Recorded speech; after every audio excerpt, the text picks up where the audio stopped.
వాడి తల కొట్టాల్సింది నువ్వే.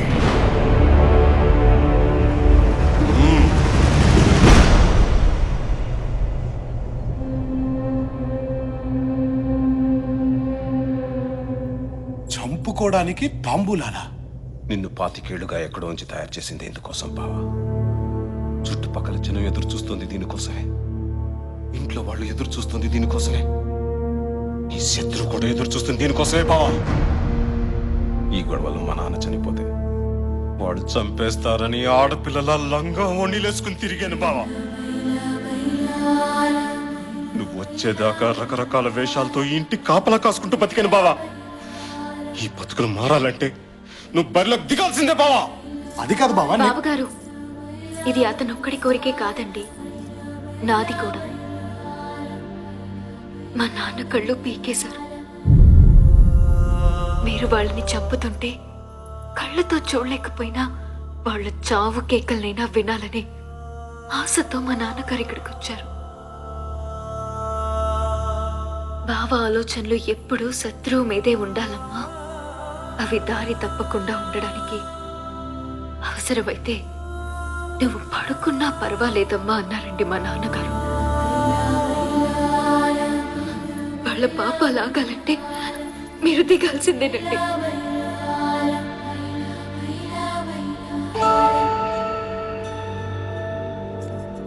ఒక్క నిమిషం. ఇదిగో, ఇదంతా చూసి నువ్వు టెన్షన్ పడద్దు. నీతో చిన్న అబద్ధం ఆడాను. నేను ఇంటి బిడ్డను కాను. నీ ప్రేమను దక్కించుకోవడం కోసం నేను ఇంటికి దత్తత వచ్చాను. నిన్న ఇక్కడికి తీసుకొచ్చింది నేను. ఏంటి? అవునరా, ఎదుటి వాళ్ళ ప్రాణం పోతే విలవిల్లాడిపోతా. ఇక్కడ ఈ ప్రాంతం మొత్తం విలవిల్లాడిపోతుంది. ఇక్కడ గొడవల్లో తన తండ్రి పోయారని మీ బావగారు, తన తండ్రికి కళ్ళు పోయాయని నీళ్ళవేణి గర్వంగా చెప్పుకున్నారు. బట్ మా నాన్న భయంతో పారిపోయారు తెలుసా. వేల కోట్లు సంపాదించాడు, అయినా ఈ ఇంటి గుమ్మం ఎక్కడానికి సిగ్గుపడి బయటే నిలబడ్డాడు. చూసావు కదా, ఆ తప్పుని సరిదిద్ది ఈ ఇంటి పరువుని నిలబట్టే అవకాశం నాకు నీ రూపంలో వచ్చింది.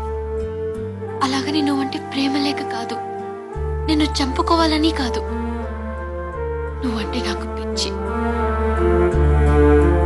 ఆ ప్రయత్నంలో జరగరానిది జరిగితే చావులో కూడా నీ వెంటే ఉంటానురా. రేపు ఉదయం నువ్వు గుడి దగ్గర తాంబూలం తీసుకోవాల్సిందేరా. శుభకార్యాలకి పెళ్లికి తాంబూలాలు తీసుకోవడం చూసాం, కానీ చంపుకోవడానికి తాంబూలాలు తీసుకోవడం ఏంట్రా? పాపో వాయు, అందరూ కలిసి కట్టింగ్ ప్రాసెస్ ని ఏ లెవెల్లో ప్లాన్ చేశారా? ఆడదాని కోసం రాజ్యాలు పోగొట్టుకున్నారట, తొక్కలో రాజ్యాలు. ఇక్కడ 63 లక్షలు సక్కరాగిపోయింది. చేప తోమినట్టు ఏ లెవెల్లో తోమారా? అవునరా, అసలు ఈ ప్లాన్ కి మొత్తం అర్జం పోసింది నువ్వే కదా. నిన్ను నీ నోటు దోలతో టంగ్ స్లిప్ అయ్యి కాళ్ళు పైకెత్తుకొని గిలగలగా కొట్టుకుంటుంటే తీసుకెళ్లి ఇరికించా. నాదా తప్పు? అని ఒక మాట నిజం బావా, వాళ్ళు నీ మీద చాలా ఆశలు పెట్టుకున్నారు. నాకు మాత్రం లేదంట్రా. అమ్మా, కైలు, ఒక మంచి ఫ్యామిలీ వదిలి వెళ్ళిపోవాలంటే నాకు కష్టంగానే ఉందిరా. కానీ చంపుకోవడాలేంట్రా? ఒరే, 25 ఏళ్లగా ఇంటి బిడ్డ లేకపోతే ఈ చంపుకోవడాలు లేవుగా. ఇప్పుడు మనం వెళ్ళిపోతే ఇవన్నీ ఆగిపోతాయిగా. అంటే టోటల్గా వదిలేస్తామా? లేదురా, వీళ్ళు కొట్టుకొచ్చేది 2 రోజులేగా. ఈ 2 రోజులు ఎస్కేప్ అయిపోతాం, ఏ గొడవ ఉండదు. జాతర అయిపోయి తిరిగి వచ్చేద్దాంరా. మహా అంటే ఏమంటారా? పారిపోయాడంటారా, పిరికోడంటారా, ఓడిపోయానంటారా. నన్ను ఏమన్నా పర్లేదురా, కానీ వీళ్ళు హ్యాపీగా ఉంటారు కదా, అది చాలురా. పద.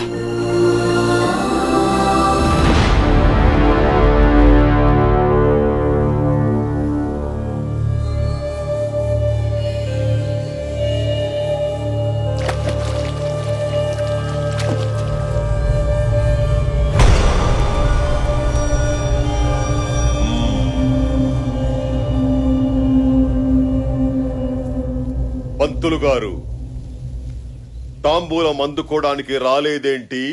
భయంతో గుండె జారిందా? మగతనం చచ్చిందా? తాంబూలం పుచ్చుకోవడానికి రాలేదంటే ఓటమిని అంగీకరించినట్లే కదా. వాడింటికెళ్ళి దీర్ఘాయుష్మాన్ భవాని దీవించావంటే మేము చావాలనేగా. ఏ రోజైతే నా ఇంటికొచ్చి తొడగొట్టాడో ఆ రోజే వాడి దేహం మాది. లొంగిపోయినా సరే వాడి శవాన్నైనా ముక్కలు ముక్కలుగా నరకాల్సిందే. వెళ్ళో, వెళ్ళి ఆ ఇంటిల్లి పదిని ఈడ్చుకురా. ఆ ఇంటి ఆడవాళ్ల మీద అణుచరల చెయ్యి పడకూడదు, మన చెయ్యే పడాలి.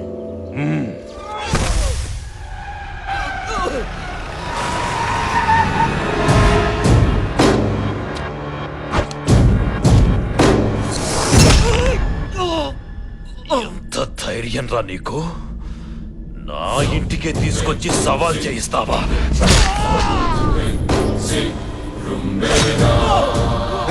అరుపులేంది? వీడిని గుర్రాన్ని కట్టొదిలేయండి.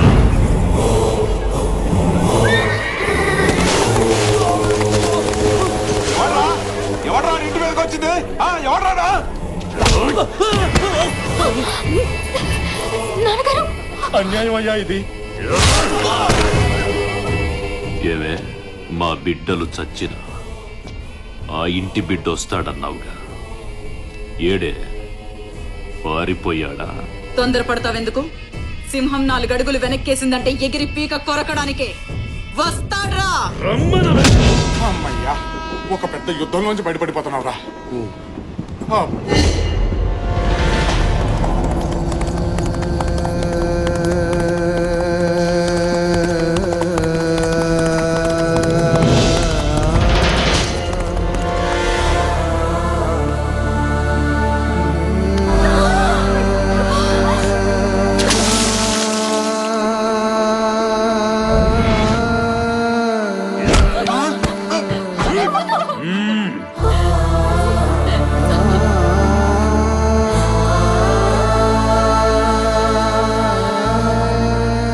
అమ్మా వీరమాత, ఎలా కన్నావే వాణ్ణి?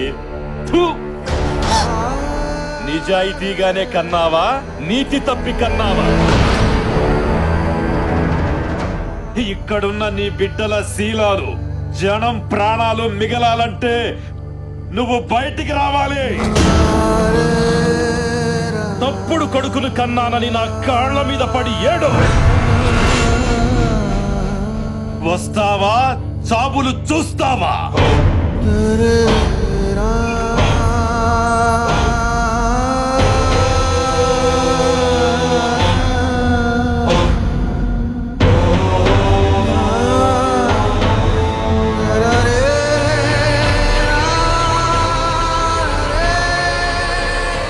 మా కాళ్ళుంది మీరు మొక్కడానికే, మిమ్మల్ని తొక్కడానికి.